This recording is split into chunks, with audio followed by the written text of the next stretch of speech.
All right, let me go across to my guests who are joining me on the show today. Manish Shukla of the BJP and Arvind Kumar Jain, former DGP of Uttar Pradesh, joining me on the show. Thank you so much, both of you, for joining us on the big story on Mirror Now. Manish Shukla, if I can come to you first.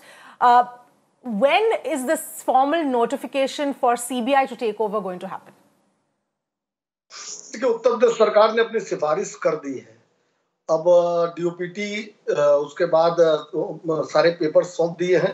DOPT निर्णय लेती है कि कब वो case को take over करेगी। और आज आपने भी माननीय सर्वोच्च न्यायालय के कुछ फैसलों को दिखाया। देखिए, माननीय मुख्यमंत्री जी का जो बयान आप दिखा रही थी, आज कल रात में जो मथुरा से 4 गिरफ्तारी हुई है, उससे ही स्पष्ट हो गया है कि हाथरस प्रकरण की आड़ में उत्तर प्रदेश को अस्थिर करने की साजिश थी, उत्तर प्रदेश को जाति और धार्मिक दंगों में झोंकने की साजिश थी। और मैं एक बात स्पष्ट रूप से आपके चैनल पे कहना चाहता हूं कि जहां आम आदमी पार्टी, कांग्रेस और भीम आर्मी एक साथ मूव करती है, वहां पीएफआई आगे पीछे जरूर मिल जाती है। और देखिए, राहुल गांधी की ये मजबूरी है। वायनाड में जो इक्वेशन है उसको उनको साधने के लिए पीएफआई की मदद लेनी पड़ती है, इसलिए इस तरह की हरकत करा रहे हैं। और ये जो निहायत ही निचले स्तर की राजनीति में कहूंगा, एक बेटी की मौत हुई है, उस बेटी की मौत पर हंसते हुए ठहाके लगाते हुए जाने का वीडियो सबने देखा है। हम चाहते हैं कि उस बेटी को न्याय मिले। सारे आरोपियों को जेल में डाला जा चुका है। 302 और 376 के मुकदमे कायम है।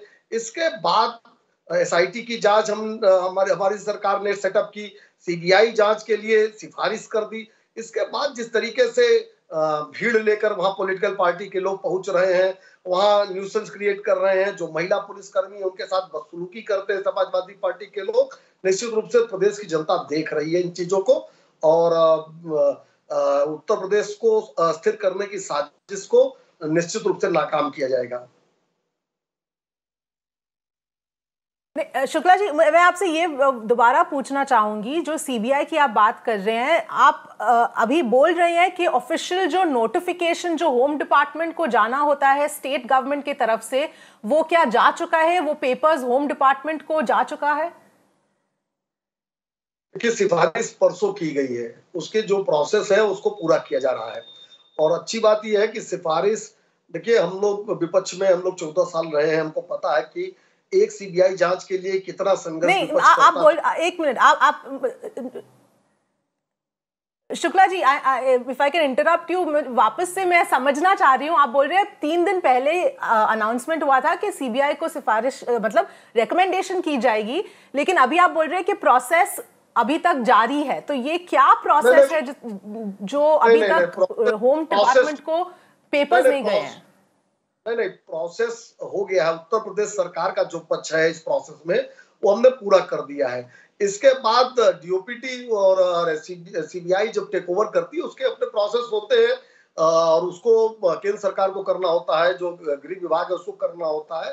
हमको लगता है कि जल्दी ही सीबीआई टेकअप कर लेगी, क्योंकि पहले भी जब उत्तर प्रदेश सरकार ने इस तरह की कभी भी सिफारिश की है तो जल्द से जल्द सीबीआई ने टेकअप किया है। और जिस तरीके का यहाँ मामला है, अब जब पीएफआई और एसडीपीआई और कुछ ऐसे का भी इन्वॉल्वमेंट है, तो निश्चित रूप से एक ऐसी एजेंसी से जांच होना जरूरी है जो पूरे भारत में अगर जरूरत पड़े तो जांच कर सके। बिल्कुल, वो मैं समझ गई Manish Shukla ji. Arvind Kumar Jain, yes, you wanted to come in, please go ahead, because help us understand what you make out of this entire situation at this point in time. UP government has sent clear recommendation for transferring the case to CBI. It has been processed by DOPT.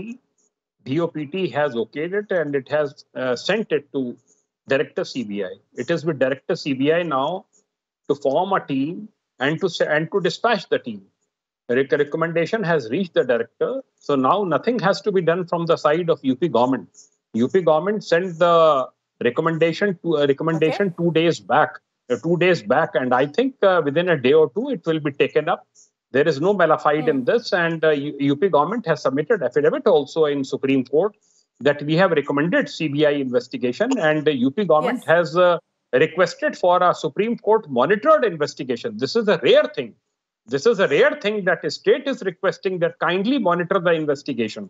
which is not done, which I have not seen it during 37 years of my service. That state government is recommending that kindly monitor investigation. So this is something very big. Okay. All right. Arvind Kumar Jain, if I can also talk to you about the affidavit, since you also brought that up. There are, like you also must be aware, several videos also that clearly show that the family is claiming that they were not aware of the cremation, and also showing that the family was not there during the time of the cremation. But the affidavit says very clearly that the parents were convinced to do the last rites at night, and this, in fact, the parents' consent, the family's consent was taken before doing the cremation. This is also part of the affidavit. DM of Hathras says that consent of the family was taken. I can see 2-3 members, grandfather, 2-3 members of the family at the time of cremation. I don't know what are the facts, but entire family should have been present. Entire family should have been taken into confidence before doing the cremation.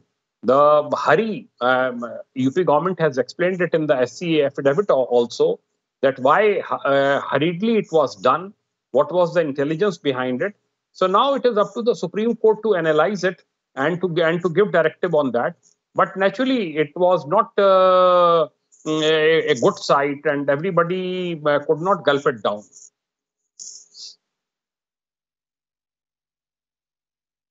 Right. Manish Shukla ji, आपके पास मैं अभी आ रही हूँ। मुझे ये आपसे पूछना था कि जो 21 FIRs दर्ज हुए हैं अक्रॉस उत्तर प्रदेश, उसके बारे में आप बताएंगे कि what is the point of all of these FIRs, किस तौर पे फाइल किए हुए हैं?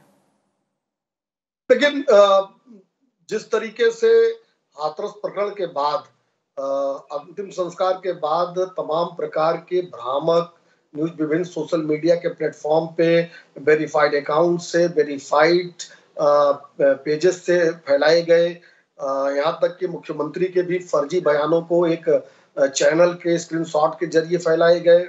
उसके बाद PFI SDPI की भूमिका सामने आई, और फिर एक वेबसाइट भी सामने आती है जिसमें हाथरस विक्टिम को जस्टिस दिलाने के लिए उसमें दंगे कैसे करने हैं, दंगे के दौरान क्या क्या सामग्री ले जानी है, और दंगे में अगर पकड़े गए तो क्या करना है, और उसके माध्यम से फंडिंग की व्यवस्था की जा रही थी विदेशों से। तो तमाम लोग उसमें चिन्हित किए गए हैं। कल 4 लोगों की गिरफ्तारी मथुरा से की गई है PFI के सदस्यों की, जिसमें उसका जो मास्टरमाइंड है वो जामिया इस्लामिया का स्टूडेंट है, यहीं बहराइच का रहने वाला है। तो इस तरह से तमाम मामले, किसी के ऊपर फंडिंग के, और किसी के ऊपर भ्रामक समाचार के, और किसी के ऊपर वहां 144 के तोड़ने के, इस तरह से तमाम तरह के मुकदमे तमाम लोगों के ऊपर दर्ज किए गए हैं, जो ये 21 FIR दर्ज की गई हैं। और निश्चित रूप से देखिए, मैं बार इसलिए रिपीट कर रहा हूँ कि उत्तर प्रदेश को जो जाति और धार्मिक दंगों में झोंकने की जो ये कवायद थी, एक नेक्सस था, एक जहरीला कॉकटेल था, नेताओं का कुछ चमकते चेहरों का जो विभिन्न चैनलों पर देखते हैं, और PFI जैसे संगठनों का एक जहरीला कॉकटेल था। और बेटी की लाश पे राजनीति किया गया है हाथरस में। बेटी को न्याय, हम तो आज ये कहने मुझे कोई गुरेज नहीं है, इन सब क्रियाकलापों से बेटी न्याय से दूर हो रही थी। बिल्कुल। मनीष शुक्ला, अरविंद कुमार जैन, हमारे साथ बात करने के लिए बहुत बहुत धन्यवाद। Thank you so much for joining us with your perspective. Time to slip into a very quick break on the show.